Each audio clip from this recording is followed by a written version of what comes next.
안녕하십니까. 이제 1부를 끝내고요. 2부에서는 객체 지향과 자바 언어의 기본 구조에 대해서 여러분들과 같이 공부를 해보도록 하겠습니다.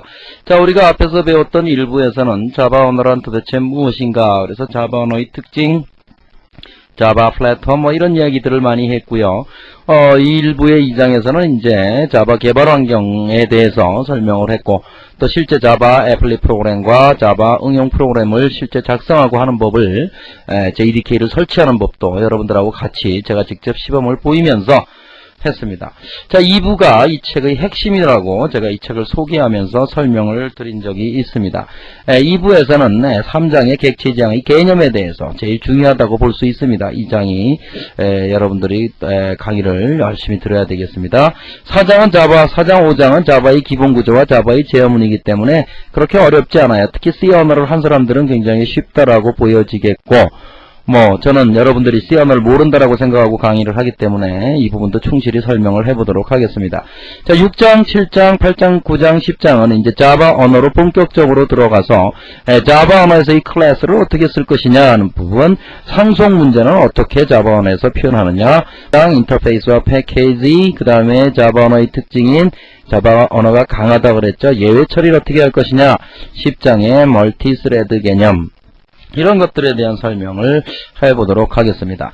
자, 우선 3장에 대해서 설명을 해야 되겠죠. 3장에서는 어떤 이야기를 하느냐, 객체 지향의 개념에 대해서 설명을 합니다. 자, 객체 지향은 항상 이제까지 여러분들이 절차 지향에서 보지 못했던 새로운 용어들이 많이 등장을 합니다. 그래서 3.1절에서는 일단 객체 지향과 절차 지향을 비교 설명을 한번 해보려고 그래요. 그죠? 그런 다음에 객체, 클래스, inheritance, encapsulation, message, 그 다음에 폴리모피즘이라고 하는 다형성. 자, 이러한 용어가 다 생소하시죠? 자, 이러한 용어에 대한 정확한 데피니션을 여러분들이 알고 계셔야 객체 지향 언어를 이해하실 수 있어요. 폴리모피즘이라는 개념이 좀 어려운데, 이 개념을 이해하지 못하면 나중에 형변환이 되고 클래스와 클래스 사이에 저 클래스에 왜 이 객체가 할당이 될 수 있을까? 저 클래스 타입의 변수에 어떻게 이 객체를 할당할 수 있을까? 이런 의문점을 가지게 돼요. 그렇기 때문에 이러한 개념을 미리 알아보는 것은 굉장히 중요하다.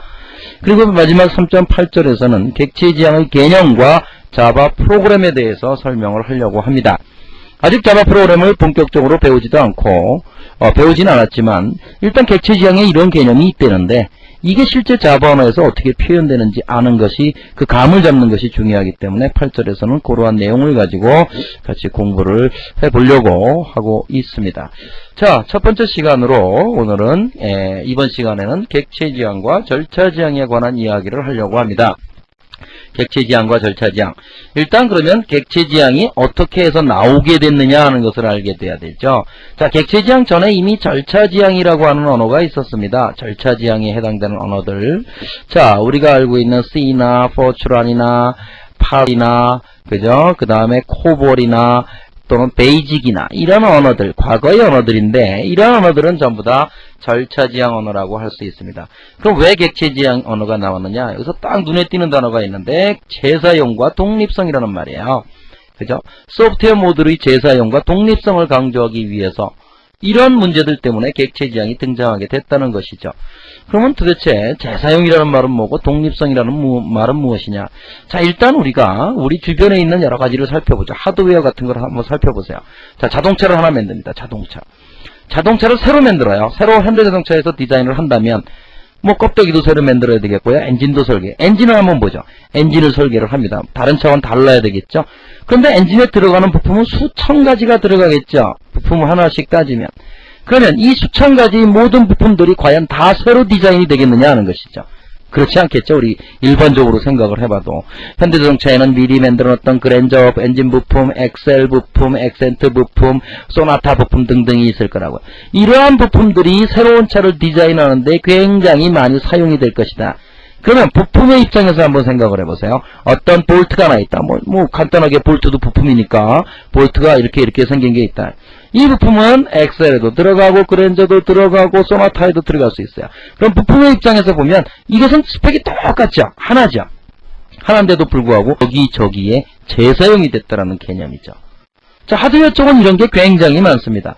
그런데 소프트웨어를 한번 생각해보자. 우리가 이제까지 짰던 프로그램들이나 지금 하고 있는 객체 지향이 아닌 프로그램을 한번 생각해보자는 얘기죠. 자, 그런 프로그램들은 어떻게 되어 있습니까? 그런 프로그램들을 보면 프로그램을 하나 짰어요. 자, 그래서 잘 썼어요. 그 다음 일을 할 때, 새로운 일을 할 때, 과연 이 프로그램을 그대로 가져다가 쓸 수 있느냐, 이게. 물론, 뭔가를 바꿔서 쓸 수는 있어요. 그쵸? 바꿔야 돼요. 이건 그냥 새로 짜는 거랑 거의 똑같아요. 그죠? 그러니까 소프트웨어는 이러한 개념이 없는 거예요. 그러니까 지금 사회를 뭐라 그래요? 지금의 사회를 소프트웨어의 위기다, 이렇게 이야기를 해요. 그 이유가 바로 뭐냐? 소프트웨어 위기가 도래한 이유. 자, 그래프를 하나 그려보죠. 자, 이런, 제가 이제 선이 잘 안 거쳐서, 시간이 가면 갈수록 소프트웨어, 컴퓨터가 개발되고 나서 소프트웨어에 대한 개발의 요구는 이렇게 그래프가 급격하게 높아져 가고 있어요. 컴퓨터가 발전을 하니까. 그런데 그 소프트웨어를 생산할 수 있는 능력은 소프트웨어 기술, 소프트웨어 개발 인력, 뭐 이런 것들과 연관되겠죠. 이런 것들의 부족으로 인해서 이렇게밖에 증가를 못했어요. 그러니까 시간이 가면 갈수록 이 갭이 점점 커지는 겁니다. 그래서 현재 이 사회를 소프트웨어 위기다. 그죠? 소프트웨어 위기다. 소프트웨어를 개발해달라는 요구는 너무너무, 소프트웨어 개발에 대한 니즈는 많은데, 그것을 실제 개발할 수 있는 기법. 왜냐하면 소프트웨어는 항상 새로 만든다라는 개념이 있기 때문에 이게 소프트웨어의 한계다라고 생각을 하게 된 것이죠. 그래서 소프트웨어 모드를 어떻게 하면 재사용할 수 있냐. 한 번 짠 프로그램을 그 다음에 그대로 가져다가 그냥 쓸 수 없느냐 이거죠. 이런 개념으로 객체지향은 등장을 했습니다. 그래서 객체라는 것으로 모델링을 하자. 그리고 객체를 여러 개 두자. 그러한 객체들을 나중에 여기에도 써먹고 저기에도 써먹고. 그러려면 어떻게 해야 돼요? 이 객체는 다른 객체와 연관성이 거의 없어야 돼요. 독립성이 보장이 돼 있어야 돼요. 그죠? 자꾸 연관이 되면 이걸 갖고 오면 그것도 같이 갖고 와야 되는 이러한 문제점이 발생하거든요. 그래서 재사용과 독립성을 강조하기 위해서 객체지향은 등장을 하게 됐다. 물론 자바라고 하는 언어는 완전한 객체지향 언어입니다. 이전에도 자바라고 하는 언어 전에도 객체지향 언어 있었어요. 객체지향의 효시라고 불리는 스몰톡이라고 하는 언어. 그죠? 그 다음에 FL. 그죠? FL이라고 하는 언어, 그 다음에 액터라고 하는 언어, 뭐 이런 언어들이 있었어요. 이런 언어들은 대부분 연구용어로는 많이 쓰였어요. 우리 대학원 같은 데서 또는 학자들에 의해서. 그렇지만 대중화되는데, 대중화된다는 의미는 무슨 뜻이라고 보시면 됩니까?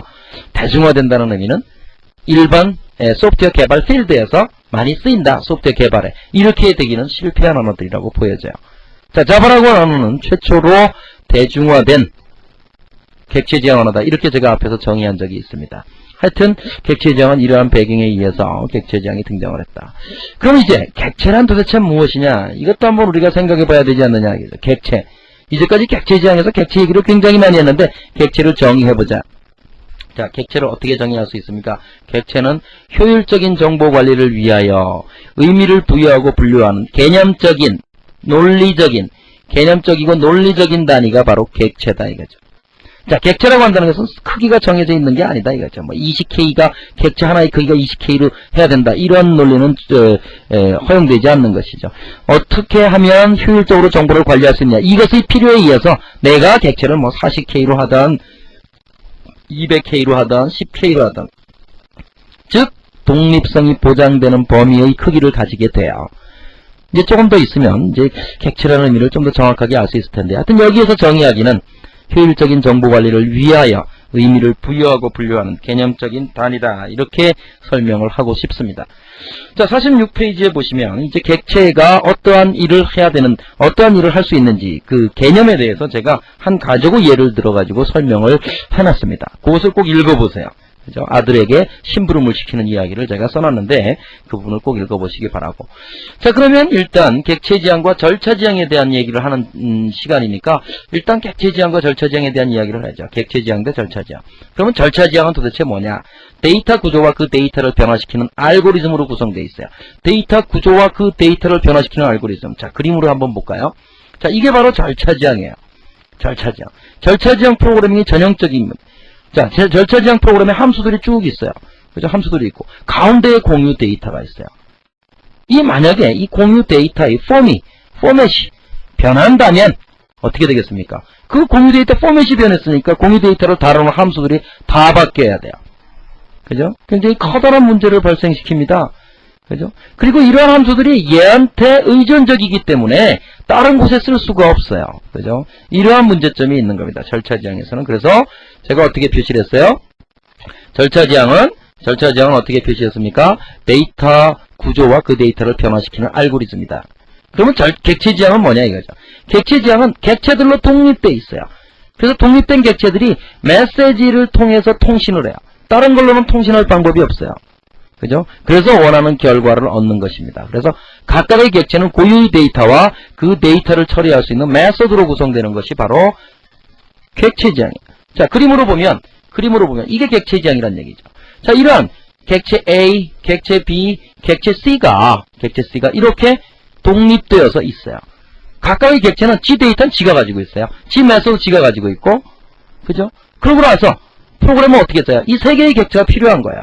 그래서 하나의 프로그램에 세 개의 객체를 가져다 놓고, 그 다음에 뭐를 연결을 시켜줘요?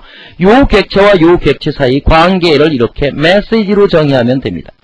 이 객체가 이놈한테 야 이러한 일을 해줘. 물론 그놈은 이 A라고 하는 객체는 그 일을 할 수 있어야 되죠. 얘가 할 수 없는 일을 얘가 시킨다면 이건 에러죠. 그렇게 되면 우리 인간하고 똑같아요. 여러분들 옆에 있는 친구에게 뭐라 그럽니까? 오늘 돈이 없어. 저놈한테 500원을 꿔야 되겠어. 그러니까 어떻게 해요? 야 친구야 500원만 꿔줘라. 내일 줄게. 그 친구는 돈을 꿔주는 기능이 있다는 것을 알고 있는 것이죠. 그죠? 저놈은 내가 옛날에 얘기해봤더니 돈을 죽어도 안 꿔주는 놈이야. 그런 애한테 대고 야 500원만 꿔줘. 이게 되겠습니까? 에러죠. 똑같은 얘기예요. 그죠? 우리가 살아가는 방법과 똑같은 형태의 프로그램이다. 역시 A도 객체 B에게 메시지를 보내고 이게 프로그램 끝이다는 얘기예요. 그죠? 프로그램 끝이다. 물론 이러한 원하는 객체가 라이브러리로 존재할 수도 있어요. 그죠? 그럼 가져다만 쓰기만 하면 되는 겁니다. 그런데 원하는 객체가 라이브러리가 없을 수도 있죠. 그러면 내가 한 번만 만들면 되는 거예요. 한 번만 만들어 놓고 그 다음부터는 그걸 계속 가져다 쓰는 거예요. 그러니까 뭐예요? 새로운 차를 만들 때, 엔진을 만들 때 부품을 이 차에 쓰던 거, 저 차 쓰던 거 다 갖다 놨어요. 근데 요 부품만큼은 요 차에만 그대로 들어가도록 디자인을 해야 돼. 그건 디자인해야 돼요, 새로. 그죠? 그렇죠? 한번 디자인해 놓으면 요 차에 처음으로 쓰였지만 그 다음에 새로운 또 다른 차를 개발할 때 또 쓰일 수도 있죠. 그게 바로 객체라는 것이죠. 자, 이해가 되셨나요? 객체 지향과 절차 지향에 관한 이야기를 했습니다. 자, 이제 3.2절부터 다시 또 객체에 대해서 설명하겠고, 클래스, 상속 이런 것들, 즉 객체 지향의 개념들에 대해서 설명을 쭉 해나가도록 하겠습니다. 다음 시간에 뵙죠.